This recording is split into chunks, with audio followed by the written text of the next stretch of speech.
بسم اللہ الرحمن الرحیم۔ السلام علیکم ناظرین، آپ سن رہے ہیں اپنا پسندیدہ یوٹیوب چینل شام کی چائے۔ شام کی چائے میں انوار صدیقی صاحب کی لکھی ہوئی کتاب عنقا جاری ہے اور آج ہم آپ کو اس کی 8ویں قسط سنائیں گے۔ تو آئیے شروع کرتے ہیں۔ میں تمہاری مدد ضرور کروں گا، پرنتو اس کے لیے تمہیں ابھی 1 ہفتے اور انتظار کرنا ہوگا۔ 1 ہفتہ؟ میں نے پریشان ہو کر کہا۔ تو بھگوان پرساد بولا، کوئی چنتا نہ کرو میاں جمیل، مجھے خبر ہے کہ تربینی کا جاپ مکمل ہونے میں کیول 8-9 دن باقی رہ گئے ہیں، پرنتو میں تم کو جو چیز دان کرنا چاہتا ہوں اس کے لیے ابھی سمے پورا نہیں ہے، تمہیں 1 ہفتے تک انتظار کرنا ہوگا۔ کیا کوئی ایسا طریقہ نہیں ہے مہاراج کہ میں تربینی کو 1-2 روز میں منڈل سے باہر دیکھ سکوں؟ میں جانتا ہوں کہ تم عنقا دیوی کی وجہ سے بہت بیاکل ہو رہے ہو، دھیرج سے کام لو میاں جی۔ کیا میں تربینی کو اس کے ارادوں سے باز رکھنے میں کامیاب ہو جاؤں گا؟ کل کیا ہونے والا ہے یہ کیول پرماتما ہی جانتا ہے، پر مجھے وشواس ہے کہ تم تربینی کو منڈل سے باہر دیکھنے میں ضرور کامیاب ہو جاؤ گے، پرنتو اگر ایسا نہ ہوا تو… بھگوان پرساد اپنا جملہ نامکمل چھوڑ کر سراسیمہ ہو کر مجھے دیکھنے لگا۔ اس کے چہرے پر ایک رنگ آتا تھا، ایک جاتا تھا۔ وہ کسی کشمکش سے دوچار تھا، اس لیے میں نے بے چینی سے پوچھا، اگر میں کامیاب نہ ہوا تو کیا ہوگا مہاراج؟ تمہارا کچھ نہیں ہوگا، پر… بھگوان پرساد نے ایک بار پھر اپنا جملہ نامکمل چھوڑ دیا۔ دوسرے ہی لمحے وہ بات بدل کر بولا، ابھی تم جاؤ میاں جی، آج سے ٹھیک 7 روز بعد پورن ماشی کی رات ہوگی، تم اس رات پورے 12 بجے میرے پاس آ جانا۔ میں تمہیں ایک ایسی چیز دوں گا جس سے تربینی کو اس کے منڈل سے اوش باہر گھسیٹ لانے میں مدد ہوگی۔ بھگوان پرساد نے جس وقت یہ کہا اس وقت بھی اس کی نظروں میں ایک نامعلوم سی الجھن طاری تھی، لیکن میں نے دیدہ و دانستہ اسے چھیڑنا مناسب نہ سمجھا اور اٹھ کر خاموشی سے باہر آ گیا۔ ہندوؤں کی بستی کو عبور کر کے جب میں اپنی رہائش گاہ کی طرف چلا تو عنقا نے مجھ سے کہا، جمیل، بھگوان پرساد تمہاری مدد ضرور کرے گا، ہو سکتا ہے کہ وہ جو چیز تمہیں دے وہ پریشانیوں کے خاتمے کا سبب بن سکے۔ کیا تم میرے سر سے اتر کر اس کے سر پر چلی گئی تھیں؟ ہاں، عنقا نے اس بار مسکراتے ہوئے کہا۔ جانتے ہو وہ تربینی کا معاملہ نمٹانے کے بعد تم سے کیا کام لینا چاہتا ہے؟ مجھے بھلا کیا علم، تم بھگوان پرساد کو نہیں جانتے، بہت مکار اور عیار آدمی ہے، اس کا کاٹا ہوا پانی بھی نہیں مانگتا، لیکن تم سے وہ کسی دھوکے سے کام نہیں لے گا، اس لیے کہ وہ ایک پرانے خزانے کا راز جاننے کی کوشش میں ہے۔ اسی وجہ سے اس نے مجھے بھی قبضے میں کرنے کے خواب دیکھے تھے۔ جہنم میں گیا خزانہ، میں نے بے دلی سے کہا۔ تم یہ بتاؤ کہ بھگوان پرساد کچھ کہتے کہتے کیا رک گیا تھا؟ اگر وہ حقیقتاً کالے جادو کا ماہر ہے تو پھر اسے فکر کس بات کی ہے؟ جلدی کیا ہے، پورن ماشی کی رات آ لینے دو، جو بات بھی ہوگی سامنے آ جائے گی۔ کیا تمہیں بھی اس کا علم نہیں ہے؟ میں نے عنقا سے چپتا ہوا سوال کیا۔ نہ جانے کیوں مجھے گمان ہو رہا تھا کہ عنقا بھگوان پرساد کی الجھن کی وجہ جانتی ہے، لیکن مجھ سے اس وجہ کو پوشیدہ رکھنا چاہتی ہے۔ 1-2 بار جب میں نے اپنے سوال کو گھما پھرا کر پوچھا تو وہ مجھے ٹال گئی۔ پھر جب میں نے اصرار کیا تو عنقا نے ملول ہو کر کہا، سنو جمیل، اب جب کہ تم نہیں مانتے تو سن لو، میں تم سے کچھ پوشیدہ نہیں رکھنا چاہتی۔ مجھے نہیں پتا کہ تربینی کا انجام کیا ہوگا، لیکن مجھے معلوم ہے کہ اگر بھگوان پرساد کا جادو بھی منڈل کے اندر بیکار ثابت ہوا تو بات بہت بگڑ جائے گی، تم سے دور ہونا ہی پڑے گا۔ بات بگڑنے سے تمہاری کیا مراد ہے؟ صاف صاف کہو۔ جمیل، میں نہیں چاہتی کہ تمہارے اوپر کوئی آنچ آئے، لیکن کالے جادو کی یہ خاصیت ہے کہ وہ ناکام ہونے کی صورت میں ضرور پلٹتا ہے، اور یا تو جادو کرنے والے کو موت کے گھاٹ اتار دیتا ہے یا پھر جس شخص کی بربادی کا باعث بن جاتا ہے جو جادو کراتا ہے۔ گویا تم یہ کہنا چاہتی ہو کہ تربینی کے بچ جانے کی صورت میں میرے یا بھگوان پرساد میں سے کسی ایک کی تباہی لازم ہے۔ ہاں، لیکن کیوں؟ جمیل، عنقا آپ دیدہ ہو کر بولی، کیا یہ ممکن نہیں کہ تم مجھے میرے حال پر چھوڑ دو اور خود کو ان بکھیڑوں میں نہ ڈالو؟ میں نے محسوس کیا اس کی حسین آنکھوں میں آنسو ہیں۔ اس کا لہجہ کچھ اس قدر گمبھیر تھا کہ میرا جی بھر آیا اور میں فیصلہ کن لہجے میں بولا، عنقا، اگر تم مجھے اپنا سچا ہمدرد اور دوست سمجھتی ہو تو اب یہ بات زبان پر مت لانا۔ اگر میری قسمت میں تباہی درج ہے تو تربینی کی راہ چھوڑ دوں تب بھی میں نہیں بچ سکوں گا، اور اگر قسمت میرے اوپر مہربان ہے تو تربینی اور اس کے تمام دیوی دیوتا مل کر بھی میرا کچھ نہیں بگاڑ سکیں گے۔ انکا نے عقیدت مندانہ نگاہوں سے مجھے دیکھا۔ ان نگاہوں میں اظہار تشکر کے علاوہ محبت کے بے لوث جذبات موجزن تھے۔ رات بھر ہمارے درمیان پھر کوئی بات نہیں ہوئی۔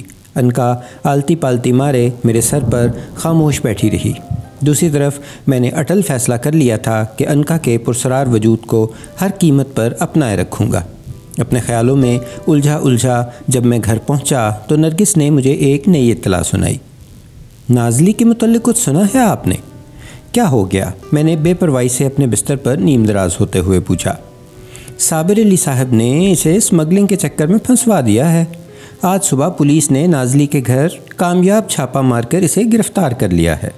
بہت ساری اسمگل کی ہوئی اشیاء بھی ملی ہیں، لیکن ڈیڈی کا خیال ہے کہ صابر علی نے اپنی اس روز کی بے عزتی کا انتقام لینے کی خاطر نازلی کے گرد جال بنا ہے۔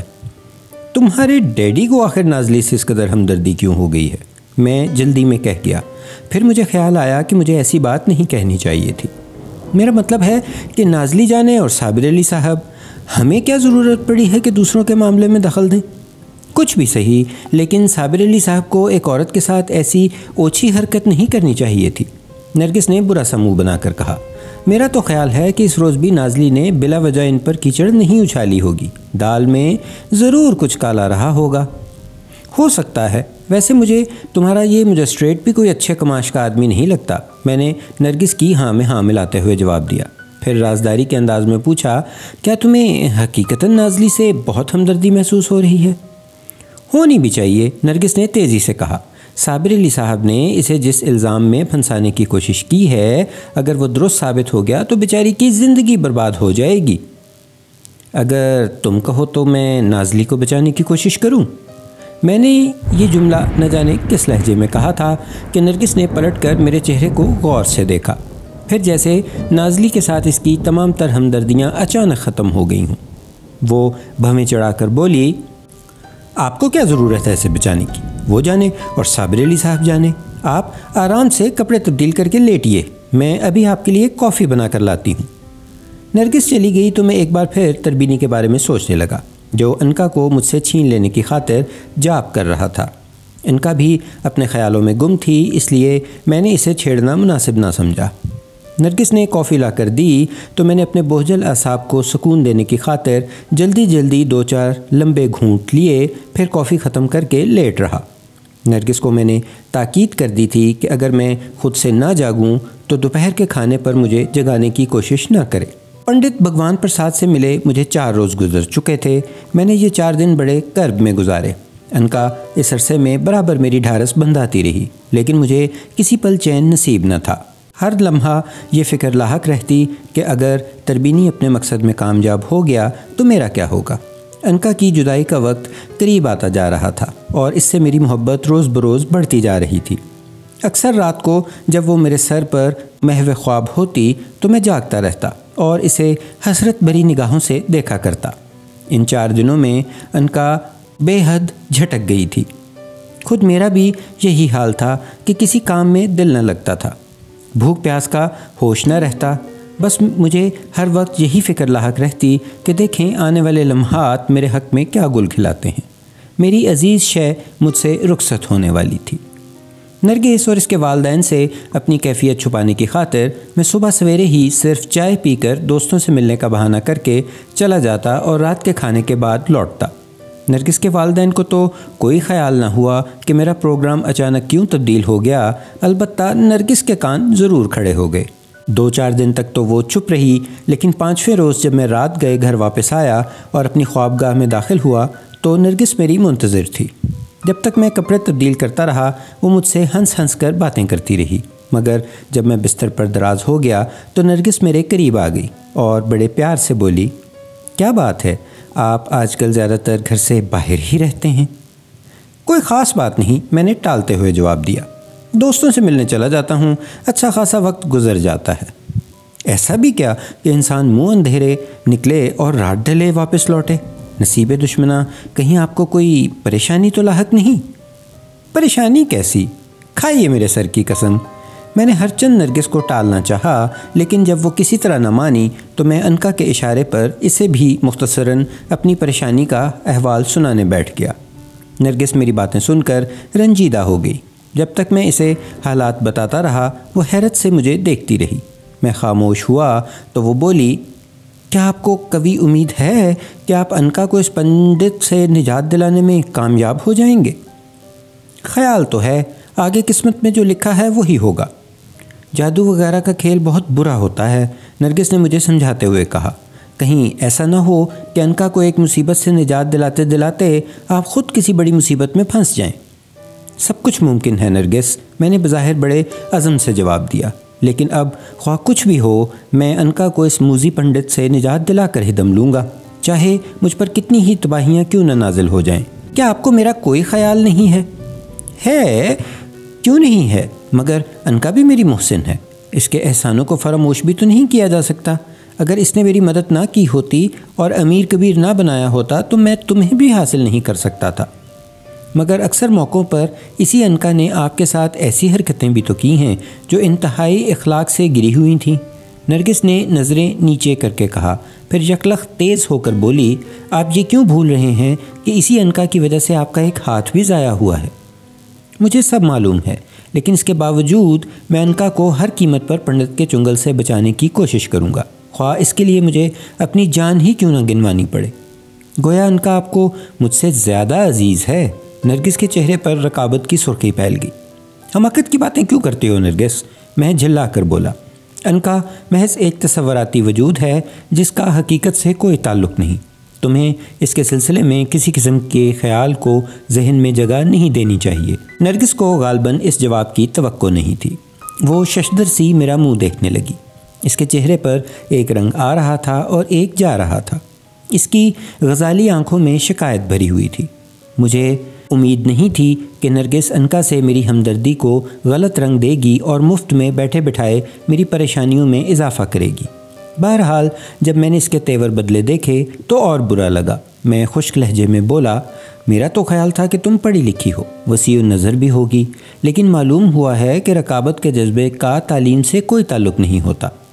مجھے بھی اس بات کا احساس آج پہلی بار ستا رہا ہے کہ آپ میرے مقابلے پر کسی اور کو ترجیح دے سکتے ہیں۔ نرگس نے ہونٹ چباتے ہوئے جلے کٹے لہجے میں جواب دیا تو میں اور بھڑک کر بولا، تو تم جو چاہو سوچتی رہو، لیکن میں انکا کی مدد ضرور کروں گا۔ نرگس نے بڑے غصے میں منہ کھولا۔ وہ جواب میں یقیناً کوئی سخت بات کہنا چاہتی تھی، لیکن پھر نہ جانے کس جذبے کے تحت اس نے اپنے ہونٹ سختی سے بھینچ لیے۔ مجھے اجنبی نظروں سے دیکھتی ہوئی تیزی سے اٹھی اور لمبے لمبے قدم اٹھاتی ہوئی کمرے سے باہر چلی گئی۔ اس کے جانے کے بعد میں نے اطمینان کا سانس لیا اور پھر انکا کے بارے میں سوچنے لگا۔ کچھ اس قدر انکا کی وجہ سے پریشان تھا کہ مجھے نرگس کی ناراضگی کا بھی کوئی خیال نہ ہوا، لیکن نرگس کے بگڑ کر چلے جانے کے بعد انکا نے جو میری نرگس کی تمام گفتگو سن چکی تھی مجھے مخاطب کر کے اداس لہجے میں کہا، جمیل، تمہیں میری وجہ سے نرگس کو ہرگز ناراض نہیں کرنا چاہیے تھا۔ تم سوچ بھی نہیں سکتے کہ وہ تم سے کس قدر محبت کرتی ہے۔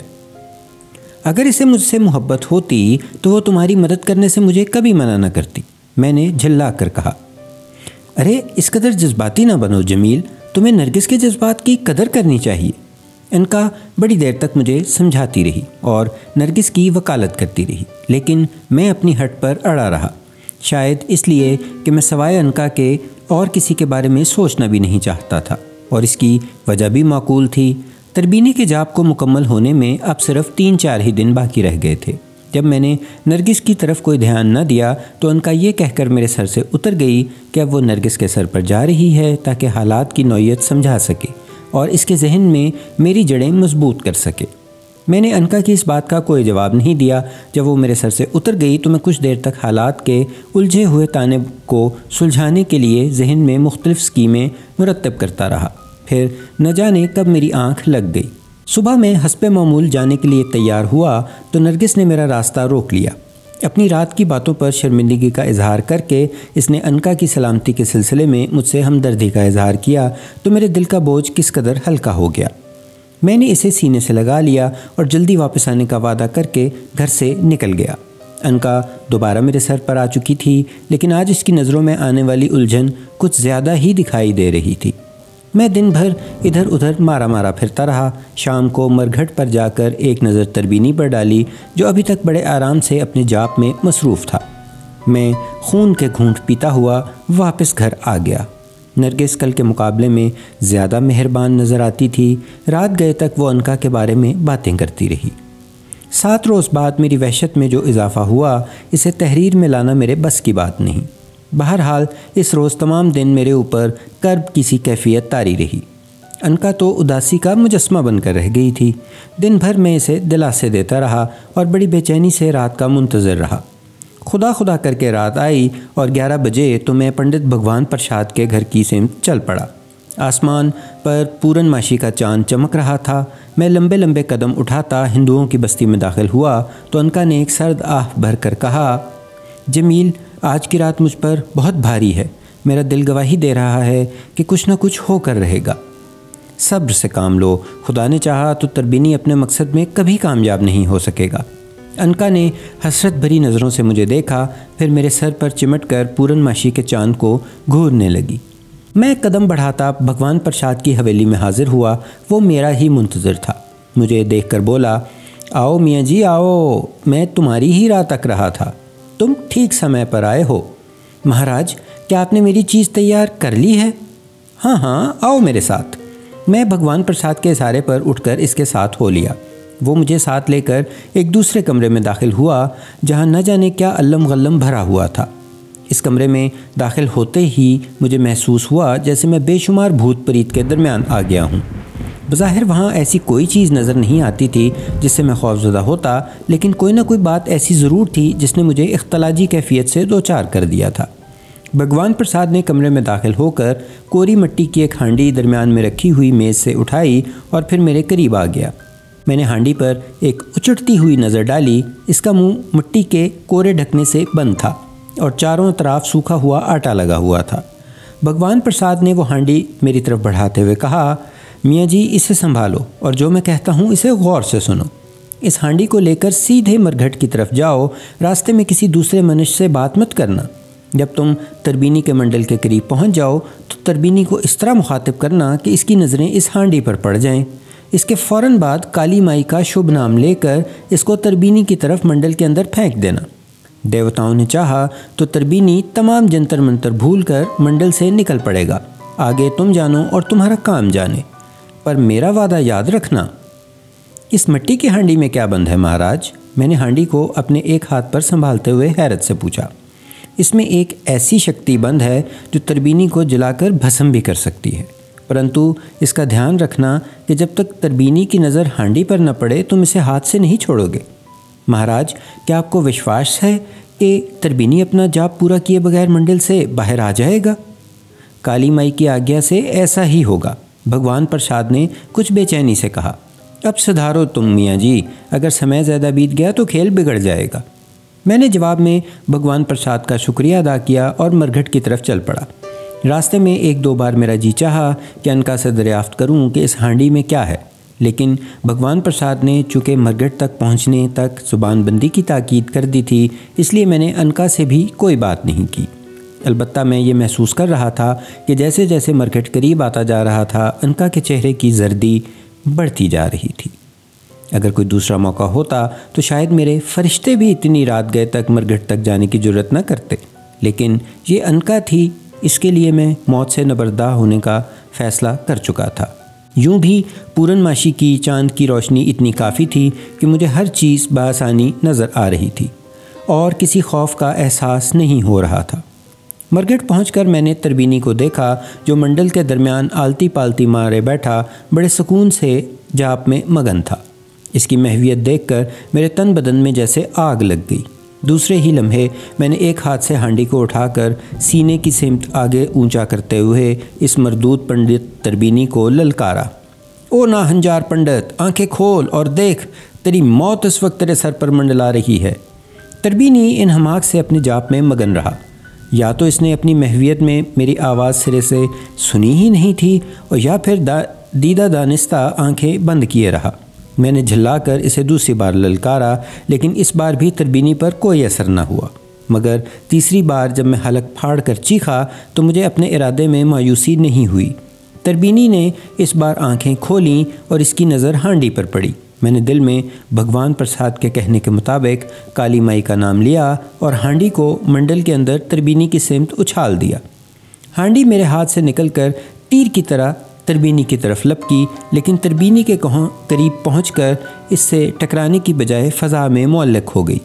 دوسرے ہی لمحے چاروں طرف بھیانک شور و غل کی ایسی آوازیں ابھرنے لگیں جیسے لاتعداد ماورائی شیطانی قوتیں غصے میں بپھر کر آپس میں ٹکرا گئی ہوں۔ ان آوازوں کو سن کر مجھ پر ایسی دہشت طاری ہوئی کہ میں ڈر کر کئی قدم پیچھے ہٹ گیا، لیکن میری پھٹی پھٹی نظریں بدستور ہانڈی پر مرکوز تھیں۔ ٹھیک اسی لمحے انکا نے مجھے مخاطب کر کے خوفزدہ لہجے میں کہا، جمیل کھیل بگڑ گیا ہے، جادو کی ہانڈی اب ضرور واپس ہوگی۔ انکا کی بات سن کر میں سرتاپا لرز اٹھا، میرے ہوش و حواس جاتے رہے۔ میں نے پلٹ کر بھاگنا چاہا، لیکن میرے پاؤں جیسے زمین پر جکڑ کر رہ گئے تھے۔ میرا سارا جسم خوف کے مارے تھر تھرا رہا تھا اور پریشانی سے بہنے والا پسینہ پیروں تک پہنچ رہا تھا۔ میری ہمت جواب دے چکی تھی۔ میں وہاں سے بھاگنا چاہتا تھا، لیکن بھاگ نہیں سکتا تھا۔ کسی اندیکھی قوت نے میرے پیروں میں جیسے بیڑیاں ڈال دی تھیں۔ بھیانک آوازوں کا شور ہر لمحہ بڑھتا جا رہا تھا۔ پھر اچانک میرے کانوں سے ایک جانی پہچانی آواز ٹکرائی۔ میں نے پلٹ کر دیکھا، بھگوان پرساد نظر آیا۔ اس کا چہرہ دھواں دھواں ہو رہا تھا، آنکھوں سے وحشت برس رہی تھی۔ مجھے دیکھے بغیر وہ بھاگتا ہوا منڈل کے قریب گیا، پھر چلا کر بولا، دیا، کالی مائی دیا، میں وچن دیتا ہوں کہ پھر کبھی سے وقت تیرے راستے میں رکاوٹ نہیں بنے گا،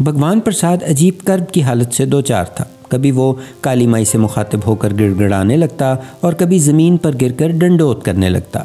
مٹی کی ہانڈی ابھی تک تربینی کے سر کے اوپر فضا میں معلق تھی۔ شیطانی قوتوں کے شور و غل کی آوازیں آنی بند ہو گئی تھیں۔ اس کے ساتھ ہی ایک عورت کی منمناتی ہوئی خوفناک آواز ابھری، جسے میں بالکل نہ سمجھ سکا۔ البتہ اس کے جواب میں بھگوان پرساد نے گڑ گڑا کر کہا، مجھے سویکار ہے کہ میں نے تیرے داس کو کشٹ دینا چاہا تھا۔ مجھے پتا تھا کہ یہ کس شکتی کو پراپت کرنے کے لیے جاپ کر رہا ہے۔ میرے من میں کھوٹ تھا دیوی، میں نے تیرے دشمن کے ساتھ ملاپ کر کے تجھے دھوکہ دیا ہے، مجھے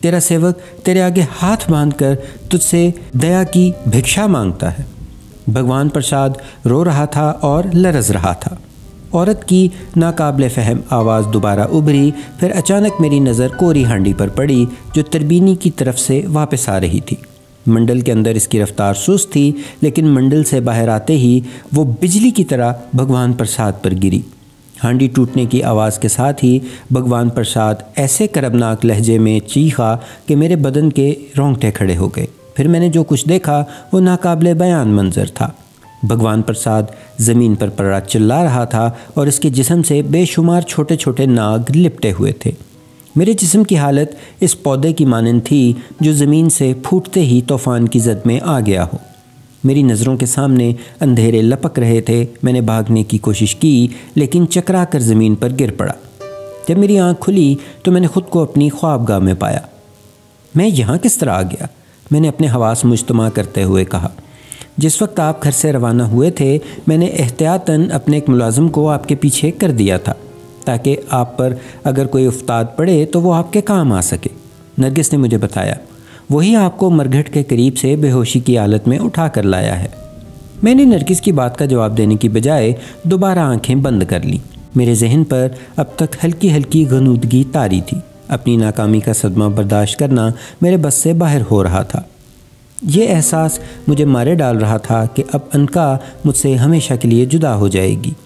تربینی کو جاپ مکمل کرنے میں میری معلومات کے مطابق صرف ایک دن اور باقی رہ گیا تھا۔ پھر میں کیا کروں؟ انکا کو بچانے کے لیے کیا اقدام کروں؟ میرا ذہن سوچتا رہا۔ پھر میرے ذہن پر دھند طاری ہو گئی۔ میں ایک بار پھر بے ہوش ہو گیا۔ دوسرے دن ہوش آیا تو دن خاصا چڑھ چکا تھا۔ نرگس بدستور میرے سرہانے بیٹھی تھی۔ اس کے چہرے پر الجھن اور پریشانی کے ملے جلے تاثرات نمایاں تھے۔ مجھے ہوش میں آتا دیکھ کر اس نے جلدی سے ایک دل آویز مسکراہٹ اپنے سوکھے ہوئے ہونٹوں پر بکھیرتے ہوئے بڑی نرمی سے کہا، جمیل آپ پریشان نہ ہوں، خدا نے چاہا تو سب ٹھیک ہو جائے گا۔ ڈاکٹر کا خیال ہے کہ آپ 1-2 روز تک مکمل طور پر روبہ صحت ہو جائیں گے۔ نرگس، میں نے نکاہت سے کہا، تم نے میری بے ہوشی کی وجہ اپنے والدین کو تو نہیں بتائی؟ نہیں جمیل، آپ اس سلسلے میں بالکل فکر مند نہ ہوں۔ میں نے نرگس کے معصوم چہرے پر نظر ڈالی اور پھر کچھ کہنے کا ارادہ کر ہی رہا تھا کہ میرے سر پر عنقا کے نکیلے پنجوں کی چبھن تیز ہو گئی۔ میں اپنی بے ہوشی کی وجہ سے اسے بالکل فراموش کر بیٹھا تھا۔ میں نے عالم تصور میں اس پر نظر ڈالی تو عنقا کو بے حد مضطرب پایا۔ وہ پریشان سی کھڑی اپنے ہونٹ چبا رہی تھی۔ مجھے اپنی طرف متوجہ پایا تو بھررائی ہوئی آواز میں بولی، جمیل مجھے اجازت دو، میں اب تم سے جدا ہو رہی ہوں۔ ہمارا ساتھ اب چھوٹنے والا ہے۔ میں اب تربینی کی غلام بننے والی ہوں۔ نہیں، میں چیخ پڑا، ایسا نہیں ہو سکتا۔ میں تمہیں بچانے کی خاطر اپنی جان کی بازی لگا دوں گا۔ اب سب بیکار ہے جمیل، تم کچھ نہیں کر سکتے، سب بگڑ چکا ہے، اب کھیل ختم ہو چکا ہے۔ بس میں کسی بھی لمحے تم سے جدا ہونے والی ہوں۔ میں مجبور ہوں جمیل، تم ہمیشہ مجھے یاد رہو گے۔ میں جدا ہو رہی ہوں، مجھے مسکراتے ہوئے رخصت کرو۔ میں نے عنقا کے لہجے میں پہلی بار ایسی شدید مایوسی اور بیچارگی کی جھلک محسوس کی تو میرا دل دھک سے رہ گیا۔ اب وہ لمحہ آن پہنچا تھا۔ وہ بڑے دل گرفتہ لہجے میں مجھ سے کہہ رہی تھی کہ میں اسے مسکراتے ہوئے رخصت کروں۔ عنقا کی یہ درخواست میرے لیے پیغام اجل سے زیادہ کربناک تھی۔ میں حیرت سے گنگ عالم تصور میں عنقا کے ننھے اور حسین وجود کو دیکھ رہا تھا، جو گہنائے ہوئے چاند کی مانند اداس اور سوگوار نظر آ رہا تھا۔ میں سوچ رہا تھا کہ کاش عنقا کی جدائی سے پہلے مجھے موت آ جائے۔ عنقا کی جدائی میرے لیے ناقابل برداشت تھی۔ میں حیرت سے بت بنا عنقا کی آنکھوں سے چھلکتے ہوئے آنسوؤں کو دیکھ رہا تھا اور میرا دل تڑپ رہا تھا۔ میں اس کی بات کا کوئی جواب نہ دیا تو وہ بولی، جمیل اگر تم مجھے مسکراتے ہوئے رخصت نہیں کرو گے تو میں ہمیشہ اداس رہوں گی۔ کس دل سے رخصت کروں میری زندگی؟ میں تڑپ کر بولا، تمہارے بغیر شاید میں ایک لمحہ بھی زندہ نہ رہ سکوں۔ مجبوری ہے جمیل، بتاؤ میں کیا کروں؟ سب کچھ تو کر کے دیکھ لیا۔ عنقا نے اپنا نچلا ہونٹ چباتے ہوئے رندھی ہوئی آواز میں کہا، میں تربینی کی غلامی میں جانے پر مجبور ہوں۔ اس کا جاب مکمل ہو چکا ہے، اب کوئی شکتی مجھے نہیں روک سکتی۔ عنقا، مگر میرا کیا ہوگا؟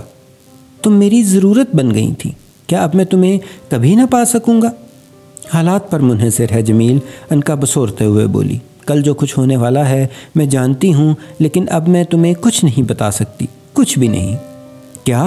میں نے حیرت سے دریافت کیا، یہ تم کیا کہہ رہی ہو عنقا؟ کیا تم اتنی جلدی بدل گئیں؟ یہ بات نہیں ہے جمیل، اب میں صرف تربینی کی تابع ہوں، اس کے حکم کے بغیر ایک قدم بھی نہیں اٹھا سکتی۔ میری مجبوریوں کا خیال رکھنا جمیل۔ عنقا نے حسرت بھری نظروں سے مجھے دیکھتے ہوئے جواب دیا، تم کیا جانو کہ اس وقت میرے دل پر کیا گزر رہی ہے؟ مجھے مسکراتے ہوئے رخصت کرو جمیل، کیا تم اپنی عنقا کی اس چھوٹی سی درخواست کو قبول نہیں کرو گے؟ عنقا کے لہجے کی بے بسی مجھے خون کے آنسو رلا رہی تھی، لیکن جس انداز میں اس نے مجھ سے درخواست کی تھی اس پر مجبوراً میں نے مسکرانے کی کوشش کرتے ہوئے کہا، عنقا میں تمہیں ایک بار پھر حاصل کرنے کی کوشش کروں گا، خواہ مجھے اپنی جان ہی کیوں نہ گنوانی پڑے۔ میں اس سلسلے میں بھی کچھ نہیں کہہ سکتی۔ اچھا جمیل، اب میرا وقت آ گیا ہے، میں چلتی ہوں۔ ٹھہرو عنقا، ٹھہرو، میں نے تیزی سے کہا، پھر بولا، کیا یہ نہیں ہو سکتا کہ تم کبھی کبھار کچھ دیر کے لیے ہی مجھ سے ملنے چلی آیا کرو؟ میں مجبور ہوں جمیل، ایسا ممکن نہیں ہے۔ میں اب تربینی کی غلام ہوں جس نے مجھے میرا جاب کر کے حاصل کیا ہے۔ عنقا نے اداسی سے کہا، پھر نرگس پر ایک نظر ڈالی اور بولی، جمیل اب تم نرگس کا پورا خیال رکھنا، اسے کسی قسم کی تکلیف نہ دینا اور کوشش کرنا کہ تم اس کے دل میں پیدا ہونے والی بدگمانیاں دور کر سکو۔ اور سنو، ممکن ہے میرے بعد تم اپنی زندگی کے بہت برے حالات سے دوچار ہو جاؤ، ایسے میں تم صبر و تحمل سے کام لینا۔ اچھا میرے محبوب، میرے دوست، میں چلی، مجھے معاف کر دینا۔ عنقا کے آخری جملوں میں ایسا درد اور کرب تھا کہ میں تڑپ اٹھا۔ کتنی سوگوار لگ رہی تھی عنقا، اس وقت یوں جیسے سہاگ رات کی کوئی سہاگن بیوہ ہو گئی ہو۔ میں اندر ہی اندر اپنا دل محسوس کر رہ گیا۔ میں نے عنقا کو رخصت کرنے کی خاطر اپنے دل پر جبر کر کے اپنے لرزیدہ ہونٹوں پر زبردستی تبسم سجانے کی کوشش کی۔ انکا کو آخری بار مخاطب کرنا چاہتا تھا لیکن الفاظ میرے حلق میں اٹک کر رہ گئے۔ انکا نے حسرت بھری نگاہوں سے مجھے دیکھا، پھر آہستہ سے پھدک کر میرے سر سے نیچے اتر گئی۔ انکا، انکا، خدا کے لیے مجھے چھوڑ کر نہ جاؤ، واپس آ جاؤ انکا، واپس آ جاؤ، میرے لیے، میری بات سنو انکا۔ مگر انکا چلی گئی اور انکا کے سر سے اترتے ہی ضبط کے سارے بندھن ٹوٹ کر بکھر گئے۔ میں اتنی زور سے چیخا کہ مجھ پر کھانسی کا دورہ پڑ گیا۔ میری کیفیت ماہی بے آب جیسی تھی۔ میں بستر پر تڑپ تڑپ کر انکا کو واپس بلانے کے لیے چیخیں مار رہا تھا۔ مجھے نرگس کا متعلق دھیان نہ تھا۔ ایک دو بار جب اس غریب نے مجھے سمجھانے اور کچھ پوچھنے کی کوشش کی تو میں نے اسے بری طرح جھڑک دیا۔ اب مجھے کوئی بات اچھی نہیں معلوم ہو رہی تھی۔ انکا چلی گئی تو اب کیا رہ گیا تھا؟ انکا کے جانے کے بعد پتہ چلا کہ انکا کیا تھی، مجھے اس سے کس قدر محبت تھی۔ انکا کے جانے کے بعد مجھے اندازہ ہوا کہ نرگس اور انکا میں کون مجھ سے زیادہ قریب تھا۔ میں اپنی حالت کیا بتاؤں؟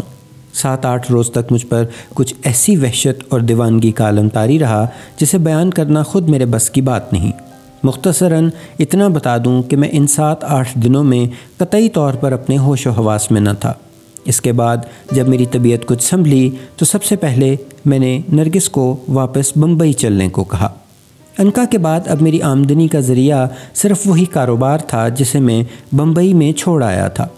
نرگس نے میری بات کا کوئی جواب نہ دیا تو میں جھلا کر بولا، کیا ابھی تک تمہارا دل اپنے ماں باپ سے نہیں بھرا جو میرے ساتھ چلنے میں پس و پیش سے کام لے رہی ہو؟ آپ کی طبیعت ابھی ٹھیک نہیں ہے جمیل، اس لیے میں چاہتی ہوں کہ آپ یہاں کچھ دن آرام کر لیں تو بہتر ہے۔ نہیں، اب میرا دل یہاں سے اچاٹ ہو گیا ہے، میں یہاں اب بالکل نہیں رہوں گا، اب میرے لیے یہاں کوئی کشش نہیں رہی۔ نرگس نے میرے لہجے کی تلخی محسوس کر لی تھی۔ ایک لمحے تک وہ مجھے سراسیمہ نگاہوں سے تکتی رہی، پھر دھیمے لہجے میں بولی، جمیل کیا آپ کو انکا کی جدائی کا بہت صدمہ ہے؟ بحث مت کرو نرگس، میں تلملا کر بولا، مجھے صرف اتنا بتا دو کہ تم میرے ساتھ واپس چل رہی ہو یا نہیں۔ اگر یہ آپ کا حکم ہے تو میں ہر وقت تیار ہوں۔ ٹھیک ہے، تم آج ہی ملازموں کے ساتھ مل کر سامان وغیرہ باندھ لو۔ میں یہ کہہ کر کل کی نشستیں حاصل کرنے کی غرض سے باہر چلا گیا۔ شام کو جب میں دن بھر کا تھکا ہارا واپس لوٹا، ڈرائنگ روم میں نرگس اور اس کے والدین بیٹھے میری اچانک واپسی پر گفتگو کر رہے تھے۔ مجھے نرگس کے والد نے بیٹھنے کا اشارہ کیا، پھر بولے، میں نے سنا ہے تم کل واپس جا رہے ہو؟ جی ہاں۔ اتنی جلدی بھی کیا ہے؟ کچھ دن اور آرام کر لیتے تو بہتر تھا، تمہاری صحت بھی ابھی ٹھیک نہیں ہے۔ بمبئی میں بھی علاج ہو سکتا ہے، میں نے سنجیدگی سے کہا، پھر بولا، کاروبار کی دیکھ بھال بھی تو ضروری ہے۔ اگر صرف کاروبار کا مسئلہ ہے تو میں اپنا کوئی قابل اعتماد آدمی وہاں بھیجے دیتا ہوں۔ جی نہیں، میں نے اس بار قدرے خشک لہجے میں کہا، اب تو آپ اجازت ہی دے دیں۔ نرگس کے والدین مجھے بڑی دیر تک سمجھاتے رہے لیکن میں نے قطعی طور پر فیصلہ کر لیا تھا کہ وہاں بالکل نہیں رکوں گا، چنانچہ وہ چپ ہو گئے۔ میں کچھ دیر ان کے پاس بیٹھ کر اپنے کمرے میں آ گیا۔ نرگس بھی میرے ساتھ تھی لیکن وہ کچھ بجھی بجھی سی نظر آ رہی تھی۔ نہ جانے کیوں مجھے اس کی یہ اداسی گراں گزری۔ میں نے کمرے میں پہنچ کر اس سے کہا، اگر تم میرے ساتھ نہیں جانا چاہتی تو میں زبردستی نہیں کروں گا۔ جمیل، آپ کیسی باتیں سوچ رہے ہیں؟ نرگس بڑی اپنائیت سے بولی، بھلا میں آپ کے حکم سے انکار کر سکتی ہوں؟ آپ کی ہر خوشی میری اپنی خوشی ہے۔ پھر تمہارا منہ کیوں پھولا ہوا ہے؟ میں نے درست لہجے میں اسے گھور کر کہا، پھر کپڑے تبدیل کرنے دوسرے کمرے میں چلا گیا۔ نرگس کے دل میں میرے جواب سے کیا گزری مجھے اب اس بات سے کوئی سروکار نہ تھا۔ جب انکا کی جدائی نے میرے سوچنے سمجھنے کی تمام قوتوں کو مفلوج کر رکھا تھا، مجھے تو بس ہر وقت یہی دھن سوار رہتی تھی کہ کوئی ایسا طریقہ اختیار کروں جس سے میری انکا مجھے واپس مل جائے، مگر کوئی صورت سمجھ میں نہیں آتی تھی۔ مجھے وہ جاپ بھی معلوم نہیں تھا جس سے میں انکا کو حاصل کرنے کی جستجو کر سکتا۔ بھگوان پرشاد مر کھپ چکا تھا، بس ایک طریقہ رہ جاتا تھا کہ تربینی کو تلاش کروں اور اسے کسی طرح سے موت کے گھاٹ اتار دوں۔ یقیناً انکا کو اس کی غلامی سے نجات مل سکتی تھی، پھر وہ دوبارہ میری ہو جاتی۔ اس مقصد کے پیش نظر نتائج پر غور کیے بغیر میں نے 7-8 روز کے اندر پورے شہر کو کھنگال ڈالا تھا، لیکن تربینی مجھے کہیں نظر نہ آیا۔ بمبئی واپسی کا فیصلہ میں نے 2 وجوہ کی بنیاد پر کیا تھا۔ اول یہ کہ وہاں جا کر کاروبار سنبھالوں گا، اور پھر دوسرا کہ کہ اس کے بعد آرام سے تربینی کی تلاش میں نکلوں گا۔ یہاں یہ بھی عرض کروں کہ انکا کی جدائی کے بعد نرگس نے ایک بار مجھ سے حقیقت حال پوچھنے کی کوشش کی تھی، لیکن میں نے اسے سختی سے منع کر دیا تھا کہ وہ آئندہ انکا کے سلسلے میں مجھ سے کوئی پوچھ گچھ نہ کرے۔ نرگس کو میری بات سے بہت صدمہ ہوا تھا، لیکن اس کے بعد اس نے انکا کے ضمن میں خاموشی اختیار کر لی۔ میں کپڑے تبدیل کر کے واپس آیا تو نرگس کسی کام سے باہر جا چکی تھی۔ 8 بجے تک میں بے خبر سوتا رہا اور پھر اٹھ کر میں نے غسل کیا۔ غسل سے فراغت پا کر میں باہر آیا ہی تھا کہ ایک ملازم نے آ کر مجھ سے کہا کہ اصفہانی صاحب مجھے ڈرائنگ روم میں بلا رہے ہیں۔ ملازم کے لہجے میں گھبراہٹ نمایاں تھی، جسے محسوس کر کے میں نے دریافت کیا، کیا کوئی ضروری کام ہے؟ پتہ نہیں صاحب، ویسے بڑے صاحب کے پاس اس وقت ایک خاتون بھی آئی ہوئی ہیں۔ خاتون؟ میں نے تعجب سے کہا، کسی خاتون کو مجھ سے کیا کام ہو سکتا ہے؟ میں کیا بتا سکتا ہوں صاحب؟ اچھا تم چلو، میں کپڑے تبدیل کر کے آتا ہوں۔ ملازم کے جانے کے بعد میں نے جلدی جلدی کپڑے تبدیل کیے اور باہر راہداری میں آ گیا۔ یہ بات میرے فرشتوں کے ذہن میں بھی نہیں تھی کہ کسی خاتون کو اچانک مجھ سے کیا کام پیش آ سکتا ہے، لیکن جلدی میں نے ڈرائنگ روم میں قدم رکھا۔ سب سے پہلے میری نظر جس عورت پر پڑی وہ نازلی تھی۔ اس وقت اس کے تیور بہت خطرناک نظر آ رہے تھے۔ کمرے میں نازلی کے علاوہ نرگس اور اس کے والدین بھی موجود تھے۔ میں نے سب کے چہروں پر چھائی ہوئی سنجیدگی کو محسوس کیا تو میرا ماتھا ٹھنکا کہ یقیناً کوئی گڑبڑ ہے۔ بہرحال میں دل کڑا کر کے اندر داخل ہوا اور نرگس کے برابر والے صوفے پر بیٹھ کر براہ راست اپنے سسر سے بولا، آپ نے مجھے یاد فرمایا تھا؟ ہاں، اصفہانی صاحب نے بڑی گھمبیر آواز میں جواب دیا، پھر نازلی کی طرف اشارہ کر کے ترش لہجے میں بولے، ان خاتون کو تم سے کچھ ضروری باتیں کرنی ہیں۔ مجھ سے؟ میں سٹ پٹا گیا۔ پھر میں نے نازلی کی سمت دیکھا تو وہ ایک دم غصے سے بفر کر بولی، ہاں آپ سے جمیل صاحب، آپ سے نہیں کروں گی تو اور کس سے کروں گی؟ میں کہتی ہوں کہ آپ نے مجھے جس کماش کی عورت سمجھ رکھا ہے، اس خیال کو اپنے دل سے نکال دیجئے۔ مجھے دولت سے زیادہ آپ کی ضرورت ہے۔ خدا را ان وعدوں کا تو بھرم رکھ لیجئے جو آپ نے مجھ سے کیے تھے۔ کیا مطلب؟ میں نے چونک کر کہا تو نازلی بڑی ڈھٹائی سے بولی، مجھے تباہ کر کے اب مطلب پوچھا جا رہا ہے؟ بہت خوب، نازلی نے بڑی دیدہ دلیری سے سلسلہ کلام جاری رکھتے ہوئے کہا، آپ ہی کے ایما پر تو میں نے ناجائز تجارت کے ذلیل پیشے کو چنا تھا۔ آپ ہی کی محبت کی وجہ سے میں نے عدالت کے روبرو سارا جرم خاموشی سے اپنے سر لے لیا تھا۔ کن مشکلوں سے ضمانت پر رہا ہو سکی ہوں یہ میرا ہی دل جانتا ہے۔ میں نے یہ سب کچھ آپ کی خاطر ہی برداشت کیا ہے جمیل صاحب، اور آپ مجھے نہیں پہچانتے۔ اس قدر شرم کی بات ہے کہ آپ مجھے اس مصیبت میں پھنسا کر خود یہاں سے بھاگنے کی تیاری کر رہے ہیں، لیکن میں بھی عورت ہوں، میں اتنی آسانی سے آپ کو فرار نہیں ہونے دوں گی۔ تم بکواس کر رہی ہو، میں نازلی کے سفید جھوٹ پر آپے سے باہر ہو کر بولا۔ یہ سراسر بہتان ہے۔ تم ان باتوں سے تم کیا مقصد حاصل کرنا چاہتی ہو؟ جمیل، کیا میں نے اسی دن کے لیے اپنا سب کچھ تمہارے حوالے کر دیا تھا کہ جب مجھ پر کوئی مصیبت پڑے تو تم یوں اپنی دولت اور عزت کی آڑ لے کر نظریں بدل لو؟ نازلی رونے لگی۔ Shut up! میں غصے سے کانپتا ہوا اٹھ کھڑا ہوا، پھر کنکھیوں سے اصفہانی صاحب کی طرف دیکھ کر بولا، مجھے خوب معلوم ہے کہ تم کس کے اکسانے پر مجھ پر الزامات تراش رہی ہو، ورنہ تمہارے پاس ان باتوں کا ثبوت کیا ہے؟ ثبوت چاہتے ہو جمیل صاحب؟ نازلی نے تلخ لہجے میں کہا، پھر بولی، کیا تم وہ واقعہ بھول گئے جب تم نے کسی ذاتی دشمنی کی بنا پر مجھے یہاں بلوا کر صابر علی مجسٹریٹ کی عزت پر بلا وجہ کیچڑ اچھلوائی تھی؟ بکواس کر رہی ہو تم! میں حلق کے بل چلایا، دفع ہو جاؤ یہاں سے کمینی عورت! نرگس اور اس کے والدین خاموش بیٹھے میری اور نازلی کی گفتگو سن رہے تھے۔ نازلی نے مجھے کانپتے ہوئے دیکھا تو وہ بھی ایک جھٹکے سے اٹھ کر کھڑی ہوئی اور مجھے خونخوار نظروں سے گھور کر بولی، جمیل، تم نے مجھے کمینی عورت کہہ کر اچھا نہیں کیا۔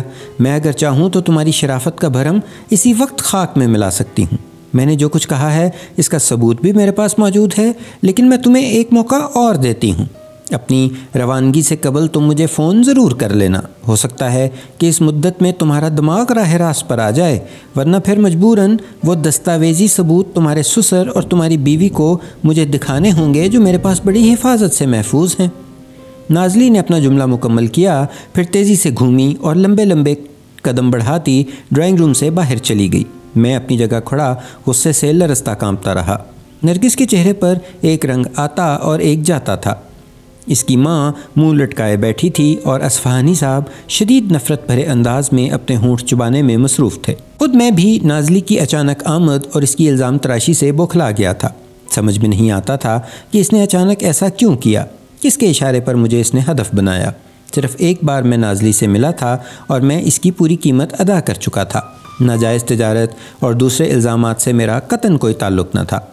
ڈرائنگ روم میں کچھ دیر خاموشی طاری رہی، پھر نرگس اٹھی اور باہر چلی گئی۔ غالباً اصفہانی صاحب کے اشارے پر اس نے وہاں سے جانے کی ضرورت محسوس کی تھی، اس لیے کہ نرگس کے جاتے ہی اصفہانی صاحب نے مجھے مخاطب کرتے ہوئے بڑے سرد لہجے میں دریافت کیا، کیا نازلی نے جو کچھ کہا ہے وہ غلط ہے؟ نہ صرف غلط بلکہ بکواس ہے، میں نے بھی سرد لہجے میں جواب دیا۔ اور اگر اس بدکماش عورت نے کوئی ایسا ثبوت پیش کر دیا تو؟ آپ کی تفتیش کا کیا مقصد ہے؟ میں نے قدرے برہم لہجے میں پوچھا۔ میرا مشورہ ہے کہ تم فی الحال اپنی روانگی کا پروگرام ملتوی کر دو، اصفہانی صاحب نے مجھے گھورتے ہوئے فیصلہ کن لہجے میں کہا۔ وہ کیوں؟ دیکھو جمیل، جب تک تمہاری پوزیشن صاف نہیں ہو جاتی مجھے نرگس کو ساتھ بھیجنے میں یقیناً تامل ہونا چاہیے۔ جواب میں میرا دل چاہا کہ اصفہانی صاحب کو کھری کھری سنا دوں اور ان کے اور نازلی کے تعلقات کا جس کا علم مجھے عنقا کی زبانی ہو چکا تھا بھانڈا پھوڑ دوں، لیکن میرے پاس چونکہ کوئی ٹھوس ثبوت نہیں تھا، اس لیے میں خون کے گھونٹ پی کر چپ رہ گیا اور انہیں خون خوار نظروں سے دیکھتا ہوا اپنے کمرے میں آ گیا۔ نرگس نے نازلی کے سلسلے میں کوئی باز پرس نہیں کی، لیکن بہرحال وہ چپ چپ سی تھی۔ میں نے اس سے کوئی بات نہیں کی۔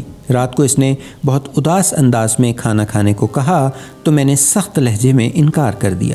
میں نے طے کر لیا تھا کہ خواہ نرگس میرے ساتھ جائے یا نہ جائے، میں کل ضرور بمبئی کے لیے روانہ ہو جاؤں گا۔ رات گئے تک میں حالات پر غور کرتا رہا، لیکن اس کی وجہ میری سمجھ میں نہ آ سکی۔ پھر نہ جانے کب میں نیند کی آغوش میں پہنچ گیا اور دنیا و مافیہ سے بے خبر ہو گیا۔ مجھے کچھ نہیں معلوم، لیکن میری آنکھ اس وقت کھلی جب میں نے نازلی کی بہکی ہوئی مدھم سی آواز سنی، جمیل میرے قریب آ جاؤ، دور دور کیوں ہو؟ نازلی کی آواز کے ساتھ ہی مجھے اس کے گداز اور گرم جسم کا لمس بھی محسوس ہوا۔ میں نے آہستہ سے کروٹ بدلی اور پھر میری اور نازلی کی بہکی بہکی سانسیں ایک دوسرے میں غلط ملط ہونے لگیں۔ مجھے یوں محسوس ہو رہا تھا کہ جیسے میں کوئی بہت ہی سہانا خواب دیکھ رہا ہوں، مگر بجلی کا کوندا لپکا اور میں نے ہڑبڑا کر آنکھیں کھول دیں، اور پھر جو منظر میں نے دیکھا اسے دیکھ کر میں خود بھی ششدر رہ گیا۔ اب تک جن باتوں کو میں خواب سمجھ رہا تھا وہ خواب نہیں بلکہ ایک تلخ اور گھناؤنی حقیقت تھی۔ نازلی اس وقت میرے بستر پر میری آغوش میں بالکل برہنہ حالت میں موجود تھی۔ میری اپنی حالت بھی نازلی سے مختلف نہیں تھی اور میری نظروں کے سامنے خوابگاہ کے دروازے پر اصفہانی صاحب ڈریسنگ گاؤن میں ملبوس مجھے کھڑے غضبناک نظروں سے دیکھ رہے تھے۔ نرگس اپنے بستر پر موجود نہیں تھی۔ ایک لمحے کے لیے تو مجھ پر جیسے حیرتوں کے پہاڑ ٹوٹ پڑے، پھر دوسرے ہی لمحے میں نے گھبرا کر پیروں میں پڑی ہوئی چادر کو اپنے جسم پر کھینچ لیا۔ نازلی دونوں ہاتھوں سے اپنے جسم کی ستر پوشی کرتی ہوئی تیزی سے اٹھ کر دوسرے کمرے کی طرف بھاگ گئی۔ ابھی میں حیرت و استعجاب کی تصویر بنا حالات کی نوعیت کو سمجھ بھی نہ پایا تھا کہ اصفہانی صاحب کی کڑکتی ہوئی آواز میرے کانوں سے ٹکرائی، بے غیرت ننگے خاندان، تیری اتنی جرت کہ تو میری ہی چھت کے نیچے میری بیٹی کے سہاگ پر ڈاکہ مار رہا ہے۔ میں نے اپنی صفائی میں کچھ کہنے کی کوشش کی، لیکن مجھ سے کوئی بات نہ کی جا سکی۔ کمینے، رذیل، اسی وقت نکل جا میرے گھر سے، اور پھر اگر تو نے کبھی ادھر کا رخ کیا یا میری بچی کا نام بھی اپنی زبان تک لایا تو میں تجھے شوٹ کر دوں گا۔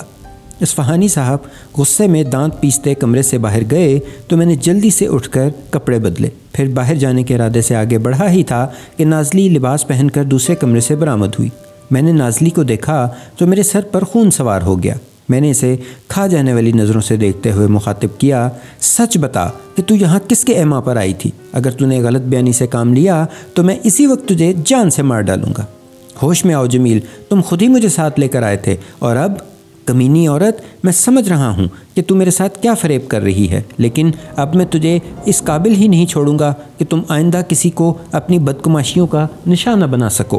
میں نے جھپٹ کر نازلی کو اپنے آہنی بازو میں دبوچ لیا۔ اگر میرے دونوں ہاتھ ٹھیک ہوتے تو شاید مجھے اسے قابو کرنے میں زیادہ دقت پیش نہ آتی، لیکن پھر بھی میں نے اسے ایک ہاتھ سے اپنی گرفت میں لیا اور پاؤں کا سہارا لے کر اسے اٹھا کر نیچے گرا دیا۔ دوسرے ہی لمحے میں اس کی چھاتی پر چڑھ بیٹھا اور ایک ہی ہاتھ سے اس کے گلے کو دبانے لگا۔ نازلی کا گداز جسم میرے بوجھ تلے تڑپ رہا تھا۔ خود کو نجات دلانے کی خاطر وہ پوری جد و جہد کر رہی تھی۔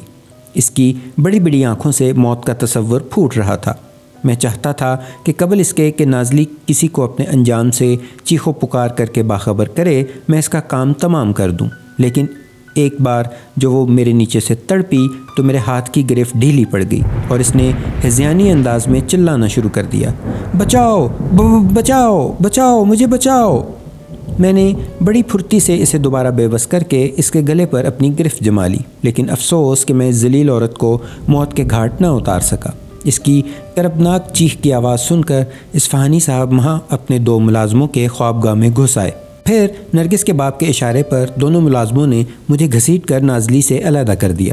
نازلی چھٹکارا پاتے ہی جلدی سے اٹھی اور مجھے وحشتناک نظروں سے گھورتی ہوئی باہر کی طرف بھاگ گئی۔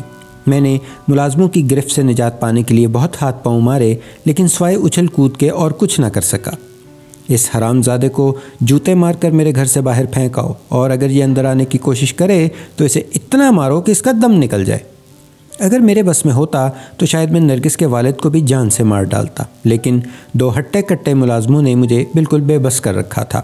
اصفہانی صاحب کے حکم پر ملازموں نے اسی وقت مجھے دھکے مار کر گھر سے باہر پھینک دیا۔ میں نے مزید ذلیل ہونے سے بہتر یہی سمجھا کہ خاموشی سے چلا جاؤں۔ میں اسی وقت اسٹیشن کی طرف چل دیا۔ حسن اتفاق سے جو کپڑے میں نے پہنے ہوئے تھے اسی میں وہ ٹکٹ بھی موجود تھے جو میں نے صبح حاصل کیے تھے۔ نقدی کی صورت میں بمشکل 70 روپے میرے پاس موجود تھے۔ وہ رات میں نے اسٹیشن پر ہی گزاری اور دوسرے روز تنہا بمبئی کے لیے روانہ ہو گیا۔ مجھے اگر افسوس صرف اس بات کا تھا کہ مجھے نرگس سے 2 باتیں کرنے کا موقع بھی نہ مل سکا۔ حالات نے جس تیزی سے رخ بدلا تھا اس نے میری عقل خبت کر دی تھی۔ یہ سب پے در پہ ہوا تھا۔ میرے ہوش و حواس گم ہوئے جاتے تھے۔ رہ رہ کر میرے ذہن میں بس یہی خیال ابھرتا تھا کہ یہ سب کچھ اصفہانی صاحب کا کیا دھرا ہے۔ ممکن ہے نازلی نے انہیں اس بات سے آگاہ کر دیا ہو کہ میں ایک بار اس سے آلودہ ہو چکا ہوں، اور اصفہانی صاحب نے انتقامی جذبے کے تحت مجھے نازلی ہی کے ذریعے رسوا کرنے کی ٹھان لی ہو۔ لیکن یہ بات میری سمجھ میں کسی طرح نہ آ سکی کہ انہوں نے اپنے انتقام کی خاطر نرگس کی زندگی کیوں برباد کی، اور اگر کوئی بات ہے تو وہ کیا ہے۔ بمبئی آئے مجھے 1 ہفتے سے زیادہ ہو چکا تھا۔ میرا کاروبار بخوبی چل رہا تھا۔ میں نے سب سے پہلے کام یہ کیا کہ اصفہانی صاحب کے جو کارندے یہاں موجود تھے انہیں نکال باہر کیا اور خود ہر کام کو اپنی نگرانی میں لے لیا۔ میرا بزنس مینیجر میری واپسی پر بے حد خوش ہوا، لیکن ذاتی طور پر میں نرگس کی وجہ سے بہت پریشان تھا۔ میں اس سے مل کر یہ دریافت کرنا چاہتا تھا کہ آئندہ کے لیے اس نے کیا سوچا ہے۔ کیا وہ میرے ساتھ رہنا پسند کرے گی یا حالات کے پیش نظر علیحدگی اختیار کرے گی؟ مگر مجھے ابھی تک نرگس سے بات کرنے کی کوئی سبیل نظر نہیں آئی تھی۔ خط کے ذریعے میں نے ان باتوں کا تصفیہ کرنا کچھ مناسب خیال نہیں کیا کہ کہیں میری تحریر اصفہانی صاحب کے کسی کام نہ آ جائے۔ بہرحال میں نرگس کی طرف سے بہت پریشان تھا۔ بمبئی آنے کے بعد متعدد بار مجھے اس کی کمی بڑی شدت سے محسوس ہوئی تھی۔ اکثر مجھے اس کا پیار اور اس کی بے لوث خدمت یاد آتی تو میں بے چین ہو جاتا۔ وہ صحیح معنوں میں ایک وفاشار اور خدمت گزار عورت تھی، لیکن حالات کی ستم ظریفی نے ہم دونوں کو الگ کر دیا تھا۔ نہ جانے کیوں مجھے اس بات کا مکمل یقین تھا کہ کسی نہ کسی دن نرگس اچانک میرے پاس آ جائے گی، لیکن میرا یقین اس روز کانچ کے برتن کی طرح ٹوٹ کر بکھر گیا جس روز نرگس کی طرف سے مجھے اس کے وکیل کا نوٹس ملا۔ نوٹس میں میرے اوپر بے شمار گھنونے الزامات عائد کیے گئے تھے، اور ان الزامات کے پیش نظر اس بات پر زور دیا گیا تھا کہ یا تو میں شرافت سے حق مہر ادا کر کے طلاق نامہ روانہ کر دوں یا پھر عدالت کے سامنے پیش ہونے کے لیے تیار ہو جاؤں۔ نرگس کی طرف سے ملنے والے نوٹس نے مجھے اور پریشان کر دیا۔ دوسرے دن ہمت کر کے میں نے نرگس کو فون کیا۔ دوپہر کا وقت تھا، اس لیے مجھے امید تھی کہ فون نرگس ہی ریسیو کرے گی۔ میرا خیال درست ثابت ہوا۔ دوسری سمت سے کچھ دیر بعد نرگس کی جانی پہچانی مترنم آواز سنائی دی تو میں تڑپ اٹھا۔ ہمت کر کے بولا، نرگس، میں جمیل بول رہا ہوں۔ فرمائیے، کیا کام ہے؟ نرگس نے بڑی رکھائی سے دریافت کیا۔ میں نے ضبط سے کام لیتے ہوئے کہا، نرگس مجھے تم سے کچھ ضروری باتیں کرنی ہیں۔ کہیے، میں سن رہی ہوں۔ نرگس، میں نے بڑی سنجیدگی سے کہنا شروع کیا، آخر تم بھی بدل گئی میری جان۔ یقین کرو کہ نازلی کے ضمن میں جو باتیں سامنے آئی ہیں وہ مجھ پر سراسر الزام ہیں۔ میرا ان باتوں سے کوئی تعلق نہیں ہے۔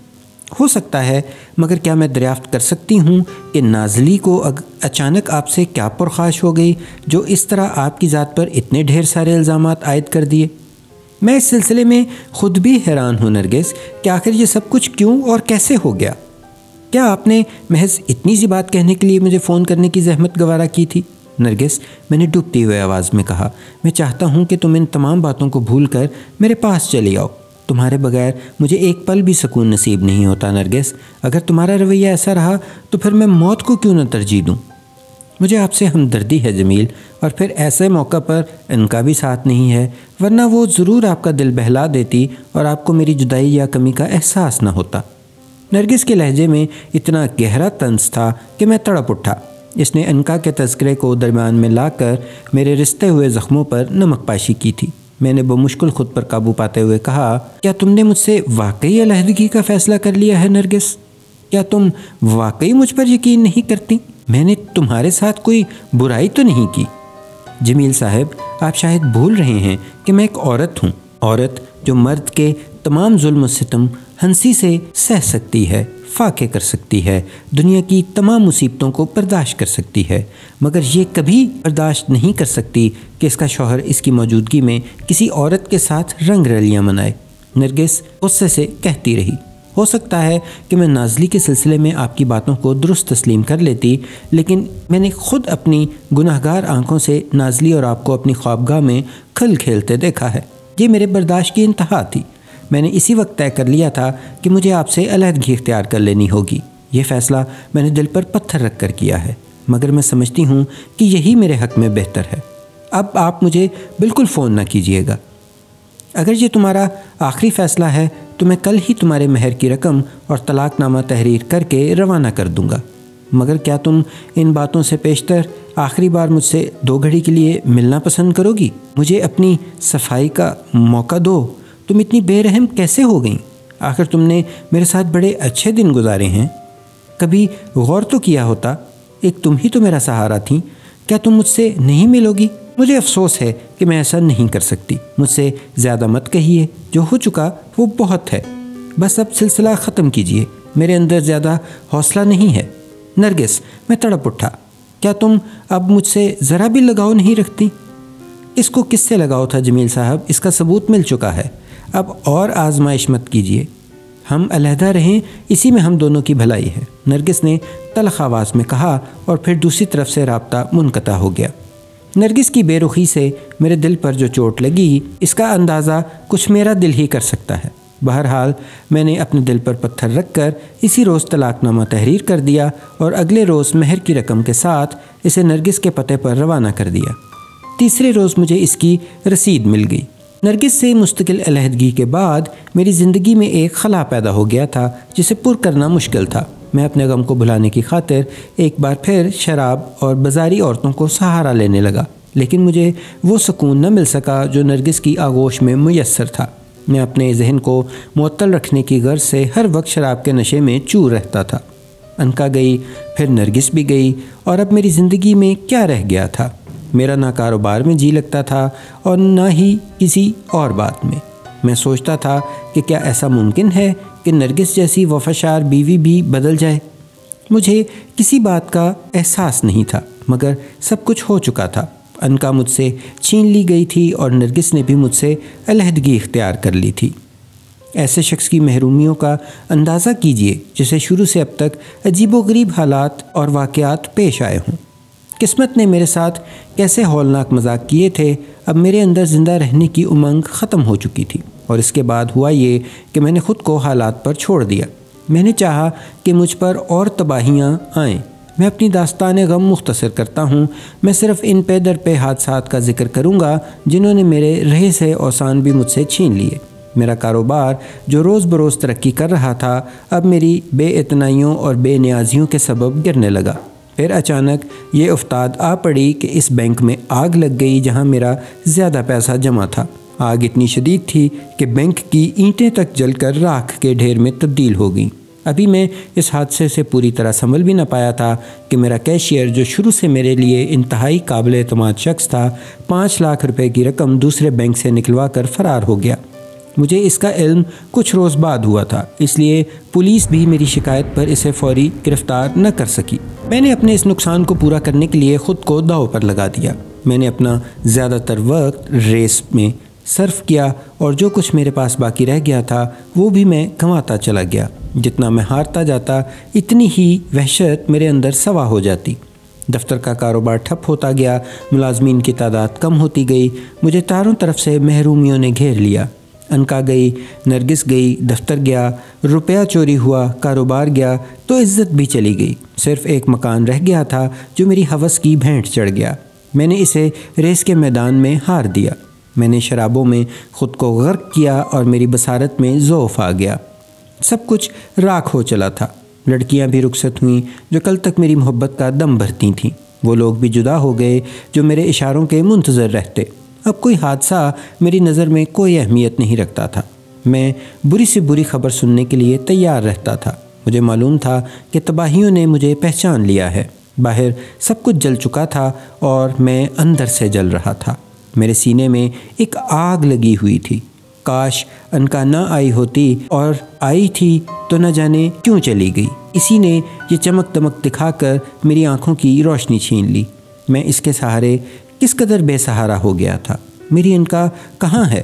میں تربینی کی تلاش میں نہ جانے کتنے شہروں، ویرانوں اور مرگھٹوں میں گیا، اور میں نے اس امید پر کہ شاید انکا کو میں دوبارہ حاصل کر لوں، جو کچھ میرے پاس رہ گیا تھا اسے بے درے خرچ کر دیا۔ پھر جب میں ناکام و نامراد واپس آیا تو میرے پاس کچھ نہ تھا، مکان، دفتر، نہ بیوی۔ میں ایک ہوٹل میں ٹھہرا۔ میں مکمل طور پر بھکاری بن کر رہ گیا تھا۔ تو میں نے اپنے ملازموں کے آگے ہاتھ پھیلایا تو وہ بھی ایک ایک کر کے کنی کاٹ گئے۔ میرے مینیجر نے میرے حالات پر ترس کھا کر مجھے صرف 100 روپے بطور قرض دیے جو میری جیب میں موجود تھے۔ ان 100 روپوں سے میں نے ہوٹل کا 2 روز کا بل ادا کیا اور پھر اسے چھوڑ کر ایک دوسرے سستے ہوٹل میں منتقل ہو گیا، جہاں عام حالات میں شاید ایک پیالی چائے پینا بھی گوارا نہ کرتا۔ میرے جسم پر کوئی کپڑے نہ تھے، بس وہی میرا آخری سرمایہ تھے۔ اس رات جب میں ہوٹل میں ٹھہرا ہوا تھا اور اپنی ہرمہ نصیبی پر غور کر رہا تھا کہ پھر مجھ پر انکا کا تصور غالب آ گیا۔ میں نے اسے ذہن سے نکال دینا چاہا اور نئے سرے سے اپنی زندگی شروع کرنے کا عزم پیدا کرنے کا کوشش کرنے لگا، مگر جو شخص دولت میں کھیل چکا ہو اور جس کے ہاتھوں کو فیاضی کی عادت پڑی ہو، اسے دوسرے حالات میں گزارا کرنا بہت مشکل ہو جاتا ہے۔ روپیہ آتا ہے تو مزاج اور ذہن بدل جاتا ہے، روپیہ جاتا ہے تو بدلے ہوئے مزاج اور ذہن کو بدلنا بہت مشکل ہوتا ہے۔ پھر فیصلے کی قوتیں سوا ہو جاتی ہیں۔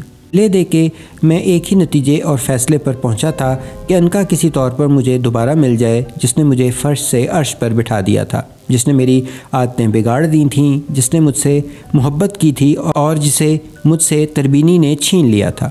اس انکا کے چلے جانے کے بعد میں اب بھکاری بن گیا تھا۔ اس کے ساتھ ہی مجھے تربینی یاد آیا اور ایک خیال بجلی بن کر میرے ذہن میں کوندا، کہیں یہ سب کچھ تربینی کی شرارت تو نہیں؟ میں نے اس سوال پر جتنا غور کیا اتنا ہی یہ خیال مستحکم ہوتا گیا۔ اس رات میں خاصی دیر تک انکا اور تربینی کے خیال میں پیچ و تاب کھاتا رہا اور پھر سو گیا، لیکن کچھ ہی دیر بعد دوبارہ ہڑبڑا کر جاگ اٹھا۔ کوئی میرے بازو کو زور زور سے ہلا کر مجھے جگانے کی کوشش کر رہا تھا۔ میں نے آنکھیں کھول کر دیکھا تو ایک حسین و جمیل عورت زرق برق کپڑوں میں ملبوس قیامت بنی ہوئی میرے پاس بیٹھی تھی۔ میں چند ثانیے تک اسے غور سے دیکھتا رہا، پھر میں نے اسے شناخت کر لیا۔ وہ ایک مقامی ہندو ڈاکٹر کی عیاش طبع لڑکی شکنتلا تھی۔ میں اسے متعدد بار اپنے دل بہلاوے کو استعمال کر چکا تھا، لیکن اس وقت اتنی رات گئے اسے اپنے پاس دیکھ کر مجھے بے حد حیرت ہوئی۔ اس بات کا مجھے شدت سے احساس ستا رہا تھا کہ میں اس وقت ایک گھٹیا قسم کے ہوٹل میں مقیم ہوں۔ کچھ دیر تک میں شکنتلا کو یوں ہی دیکھتا رہا، پھر بولا، اتنی رات گئے تم یہاں کیسے آ گئیں اور میرا پتہ تمہیں کیسے پتہ چلا؟ جمیل ڈیئر، میں بڑی بھاگوان ہوں جو تم اس سمے یہاں نظر آ گئے، ورنہ مجھے کسی اور کی سہایتا حاصل کرنی پڑتی۔ شکنتلا نے تیزی سے کہا، پھر میرے قریب ہو کر بولی، ڈیئر، اگر تم مجھے اس سمے پونا تک چھوڑاؤ تو میں سارا جیون تمہارا احسان نہیں بھولوں گی۔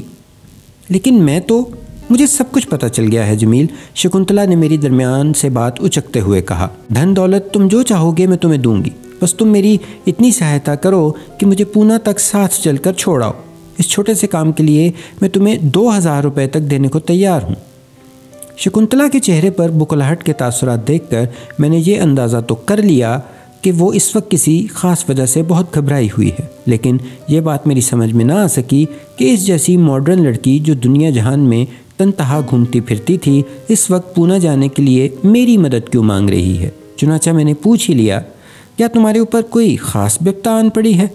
ہاں جمیل، میرے پتا جی میرا وواہ ایک ایسے لڑکے سے کرنا چاہتے ہیں جو مجھے بالکل پسند نہیں۔ یوں بھی میں شادی کر کے خود کو قید نہیں کرنا چاہتی، اس کارن میں گھر سے بھاگ آئی ہوں۔ میرا خیال تھا کہ رات اسی ہوٹل میں گزاروں اور پھر کل کی گاڑی سے پونا چلی جاؤں۔ اتفاق سے مجھے تم نظر آ گئے، اس لیے میں چاہتی ہوں کہ تم اسی سمے مجھے پونا چھوڑاؤ۔ مگر تم اس وقت پونا کیسے جاؤ گی؟ میں نے کہا، اس وقت تو کوئی گاڑی پونا نہیں جاتی۔ ہم ٹیکسی سے چلیں گے جمیل، اگر گاڑی سے جانا ہوتا تو پھر مجھے تمہاری سہایتا کی کیا ضرورت تھی؟ شکنتلا نے مجھے سمجھاتے ہوئے کہا، پھر میری گردن میں اپنی مرمری باہیں ڈال کر بولی، بولو جمیل ڈیئر، کیا تم تیار ہو؟ تنہا جانے میں تمہیں کس بات کا خطرہ ہے؟ میں نے شکنتلا کو لپٹاتے ہوئے پیار سے کہا، کیا تمہیں ڈر ہے کہ کہیں ٹیکسی ڈرائیور تمہیں پونا کی بجائے کہیں اور لے جائے گا؟ ہاں، اور یہ بھی ممکن ہے کہ میرے بھائی یا پتا مجھے دیکھ لیں، اور اگر تمہارے ڈیڈی نے تمہیں میرے ساتھ دیکھ لیا تو کیا وہ چپ ہو جائیں گے؟ تم سمجھتے کیوں نہیں جمیل؟ شکنتلا اٹھلا کر بولی۔ پھر اس نے زمین سے ایک پوٹلی اٹھا کر اسے کھولتے ہوئے کہا، یہ دیکھو، میں برقع اپنی ایک سہیلی سے مانگ لائی ہوں۔ میں تمہارے ساتھ برقع میں ہوں گی تو اس لیے کوئی بھی شبہ نہیں کر سکے گا۔